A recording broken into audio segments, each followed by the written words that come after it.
ሰላም ጤና ይስጥልኝ እንደምን ቆያችሁ ከቻናሏን የሚተላለፍላችሁ የዜና ሰዓታችን ላይ ትገኛላችሁ ከሀገር ውስጥና ከውጭ እንዲሁም ቢዝነስ ዘገባዎችን ጨምሮ ወደ እናንተ እናደርሳለን ዜናውን እየመራው አብሬያችሁ ቆይታ ማድረገው ነው ፍራት አጥላው ነኝ መልካም ቆይታ ኢትዮጵያና አውሮፓ ህብረት የግሎባል ጌትዌይ አጋርነት ስምምነት ተፈራረሙ። ስምምነቱን ፕሬዝዳንት ታዬ አጽቀሥላሴና የአውሮፓ ህብረት ኮሚሽን ፕሬዝዳንት ኡርሱላ ቮን ደር ሌየን ተፈራርመዋል። የግሎባል ጌትዌይ አጋርነት የዲጂታላይዜሽን ታዳሽ ኃይል፣ የግብርና ምርት ሰንሰለት ስርዓት፣ ጤና፣ ዘላቂ መሰረተ ልማት እንዲሁም ሰላምና ደህንነትን ጨምሮ በቁልፍ ዘርፎች ላይ ትብብርና ኢንቨስትመንት ማሳደግ ላይ ያተኮረ ነው። ፕሬዝዳንት ታዬ አጽቀሥላሴ በዚህ ወቅት እንደተናገሩት ይህ ስምምነት የጋራ ስትራቴጂካዊ ራዕይን ለመቅረጽና በኢትዮጵያና በአውሮፓ ህብረት መካከል ጠንካራ አጋርነት ለመፍጠር ወቅቱን የጠበቀ ስምምነት ነው። የዚህ ስምምነት መፈረም ከግማሽ ምዕተ ዓመት በላይ ያስቆጠረውን ዲፕሎማሲያዊ ግንኙነት ወደ ላቀ ደረጃ በማሸጋገር ወሳኝ እርምጃ መሆኑ ተጠቁሟል።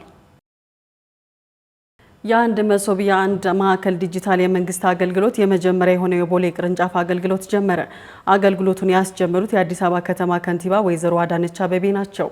የአዲስ መሶብ የአንድ ማዕከል ዲጂታል የአንድ ማዕከል በ12 የከተማው ተቋማት ስር ያሉ 96 አገልግሎቶች በጋራ አገልግሎት የሚሰጡበት መሆኑንና 2 ባንኮችና 4 የፌዴራል ተቋማትን መካተታቸውን የመንግስት አገልግሎት ዋና ዳይሬክተር አቶ ዮናስ አለማየሁ አስረድተዋል። የአዲስ መሶብ የአንድ ማዕከል ዲጂታል የመንግስት አገልግሎት የሚሰጡ አገልግሎቶችን ቅልጥፍና የደንበኞችን እርካታ ይጨምራል ተብሎ ታምኖበታል። በቅርቡ 3 የፌዴራል ተቋማትን ወደ ማዕከሉ እንደሚያካትትና በቀጣይ 9 ተጨማሪ ቅርንጫፎችን ለመክፈት እንዳቀደም ተገልጿል። በህዝብ ቁጥር መጨመር ምክንያት ኢትዮጵያ በመጪዎቹ ዓመታት ለ67 ሚሊዮን የሚሆኑ ዜጎች አዳዲስ የስራ ዕድል መፍጠር ግዴታ እንደሚኖርባት የዓለም ባንክ መረጃ ያመላክታል። ከናይጄሪያና ከዲሞክራቲክ ሪፐብሊክ ኮንጎ ቀጥሎ ኢትዮጵያን በሶስተኛ ደረጃ እንድትቀመጥ የሚያደርግ ፈተና ነው ተብለዋል። አናውል ተስፋ ተጨማሪ አለው። በህዝብ ቁጥር መጨመር ምክንያት ኢትዮጵያ ለ67 ሚሊዮን አዳዲስ ሰራተኞች የስራ ዕድል ማዘጋጀት አለባት። በኢትዮጵያ እየጨመረ በመጣው የህዝብ ቁጥር ምክንያት በመጪዎቹ ዓመታት ለ67 ሚሊዮን የሚሆኑ አዳዲስ ሰራተኞች የስራ ዕድል ለመፍጠር ግዴታ እንደሚኖርባት አዲሱ የዓለም ባንክ መረጃ አመለከተ።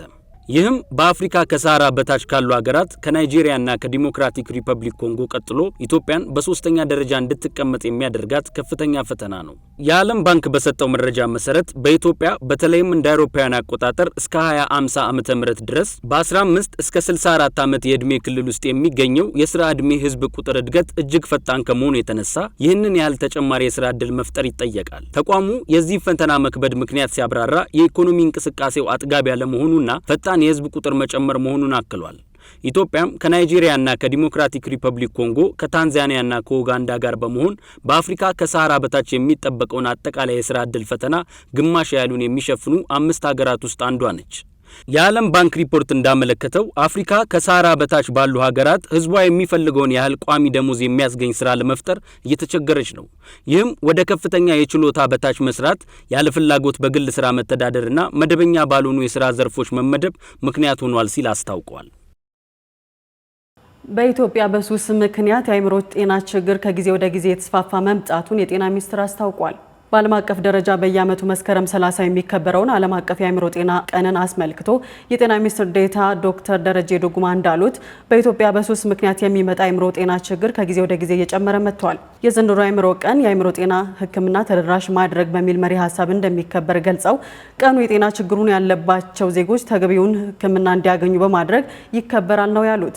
አሁን ላይ የሱስ ተጋላጭ የሆኑ ዜጎች የሚያገግሙበት ማዕከል 7 ብቻ መሆኑን ሚኒስትር ዴኤታው ገልጸዋል። ከአማኑኤል የአእምሮ ስፔሻላይዝድ ሆስፒታል የተገኘው መረጃ እንደሚያሳየው በኢትዮጵያ ከ5 ሰዎች አንዱ የአእምሮ ጤና ችግር ተጠቂ ነው።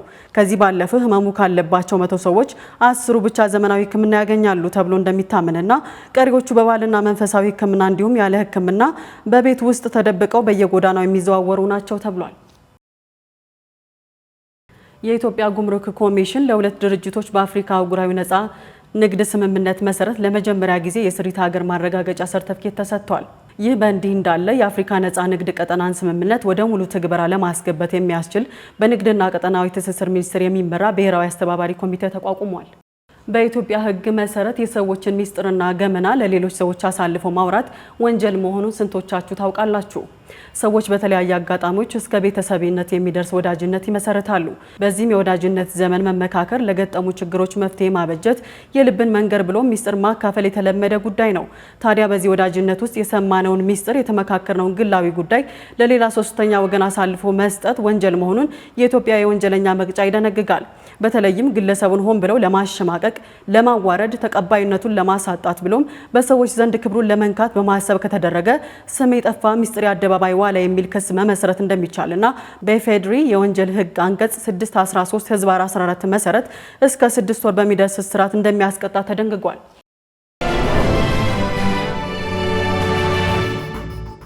እየተከታተላችሁ የምትገኙት የቻናሉን የመረጃ ሰዓታችን ነው። አሁን ደግሞ ከውጭ ወዳገኘናቸው መረጃዎች አልፋለሁ። በእንግሊዝ ለትኩረት ማጣትና የመረጋጋት ችግር በሽታ መድኃኒት የሚወስዱ ሰዎች ቁጥር ከምን ጊዜውም በላይ እየጨመረ ነው ተብሏል። የቢቢሲ ጥናት እንደጠቆመው መድኃኒት ለማግኘት የተመዘገቡ ሰዎችን ለማዳረስ 8 ዓመት ሊወስድ ይችላል። ዝርዝሩን አማሩ ገብሩ ያቀርበዋል። ADHD ማለት አቴንሽን ዴፊሲት ሃይፐርአክቲቭ ዲስኦርደር ወይም ትኩረት የማጣትና የመረጋጋት ችግር በሽታ ነው።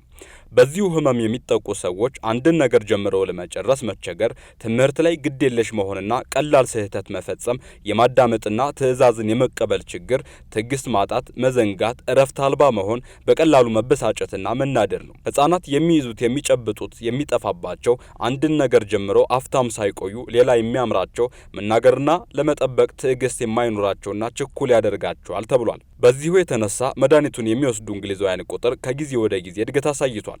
የህፃናትና አዋቂዎች የስነ ልቦና ባለሙያ የሆኑት ፕሮፌሰር ኤሚሊ ሲሞኖፍ እንዳሉት በእንግሊዝ ካሉ ህፃናት ከ5 እስከ 7 በመቶ ይህ የአእምሮ እክል እንዳለባቸው ገልጸው ከ3 እስከ 4 በመቶ የሚሆኑት ደግሞ አዋቂዎች ናቸው ብለዋል። በእንግሊዝ ብቻ ሳይሆን በበርካታ ሀገራት ተመሳሳይ እንደሆነ በማስረዳት በተለይ ከኮሮና ቫይረስ ወረርሽኝ በኋላ ከፍ እያለ የመጣ በሽታ እንደሆነ አስረድተዋል።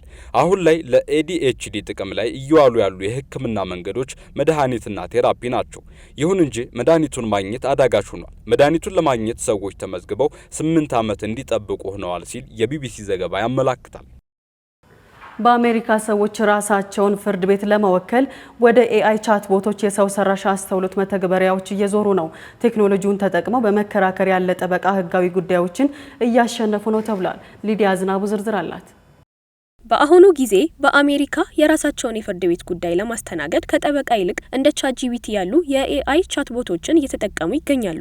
ከጥቃቅን አለመግባባቶች ጀምሮ እያንዳንዱን ክርክራቸውን እያሸነፉም ይገኛሉ። እነዚህ የሰው ሰራሽ አስተውሎት መተግበሪያዎች ህጎችን እንዲመረምሩ፣ ህጋዊ ሰነዶችን እንዲጽፉና እንዲከራከሩላቸው ለጠበቃ የሚያወጡት ወጪ ሳይኖር እንዲያከናውኑ ይረዳቸዋል። ይህን የሰው ሰራሽ አስተውሎት መተግበሪያን በመጠቀም የፍርድ ቤት ጉዳያቸውን በስኬት ለማጠናቀቅ ቢያግዛቸውም አንዳንድ ጊዜ የተሳሳተ ወይም የተቀናበረ መረጃን በማቅረብ ባለጉዳዮችን በፍርድ ቤት ችግር ውስጥ ሊያስገባቸው ይችላል ተብሏል። ዘገባው የኤንቢሲ ነው።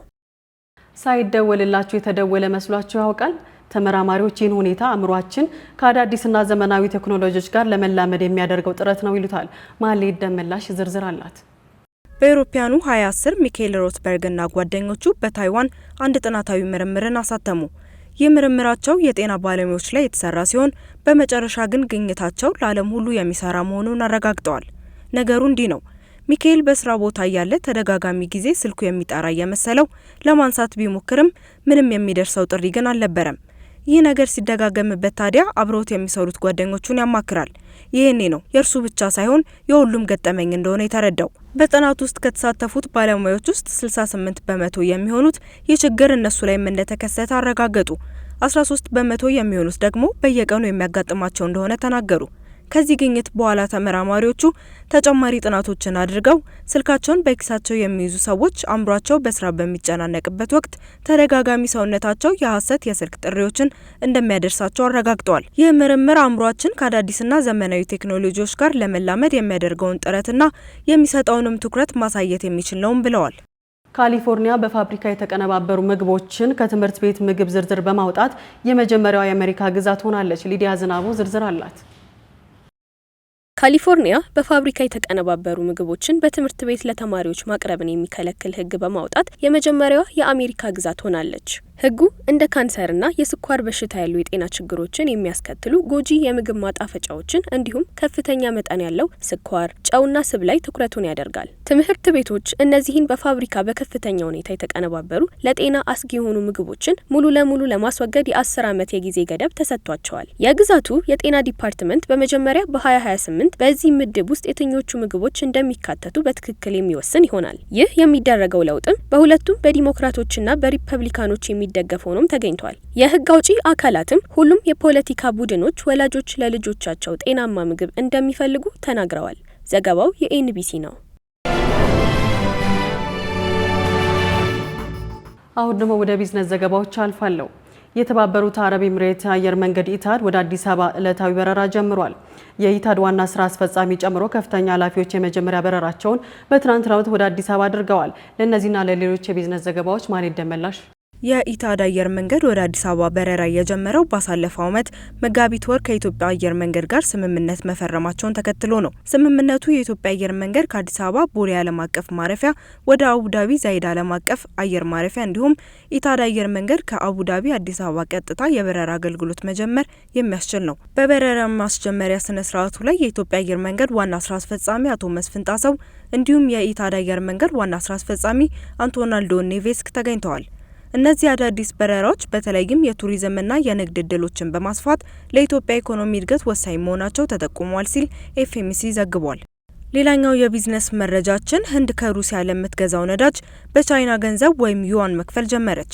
ህንድ ለምትገዛው ነዳጅ በቻይና ዩዋን መክፈል መጀመሯ ለሁለቱ በህዝብ ብዛት ቀዳሚ ለሆኑ ሀገራት የግንኙነት መሻሻል አይነተኛ ማሳያ ተደርጎ እየተቆጠረ ነው። በ2050 በዓለም አቀፍ ከፍተኛ የነዳጅ ገዢ ትሆናለች የተባለችው ህንድ አሁን ላይ ከጠቅላላ የነዳጅ ግዢዋ 40 በመቶ የሚሆነውን የምትፈጽመው ከሩሲያ ነው። እንደ አሶሺየትድ ፕሬስ ዘገባ ሩሲያ ለቻይና ከፍተኛ የሆነ ነዳጅ በአገሪቱ ገንዘብ እያቀረበች መሆኑም ይታወሳል።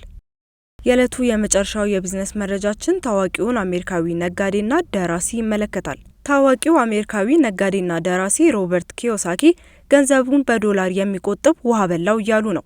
ታዋቂው የንግድ ሰው በማህበራዊ ትስስር ገጻቸው ያሰፈሩት ሀሳብ የሚዲያዎችን ትኩረት ስቧል። ሪች ዳድ ፑር ዳድ በተሰኘ መጽሐፋቸው የሚታወቁት ኪዮሳኪ እንዳሉት የዶላር ዘመን አብቅቷል፣ በዶላር ገንዘባቸውንም የሚያስቀምጡም እየከሰሩ ነው ብለዋል። እንደ ባለ ሀብቱ ቁጠባን በወርቅ በብር እንዲሁም በክሪፕቶ ከረንሲ ማስቀመጥ የተሻለ ነው ብለዋል። ከቻናል ዋን የዜና ሰዓታችን ጋር አብሬያችሁ ቆይታ ያደረኩት እኔ ኤፍራታ ጥላሁን ነበርኩኝ። ሌሎች የቻናል ዋን ፕሮግራሞች ይቀጥላሉ። መልካም ጊዜን ተመኘ።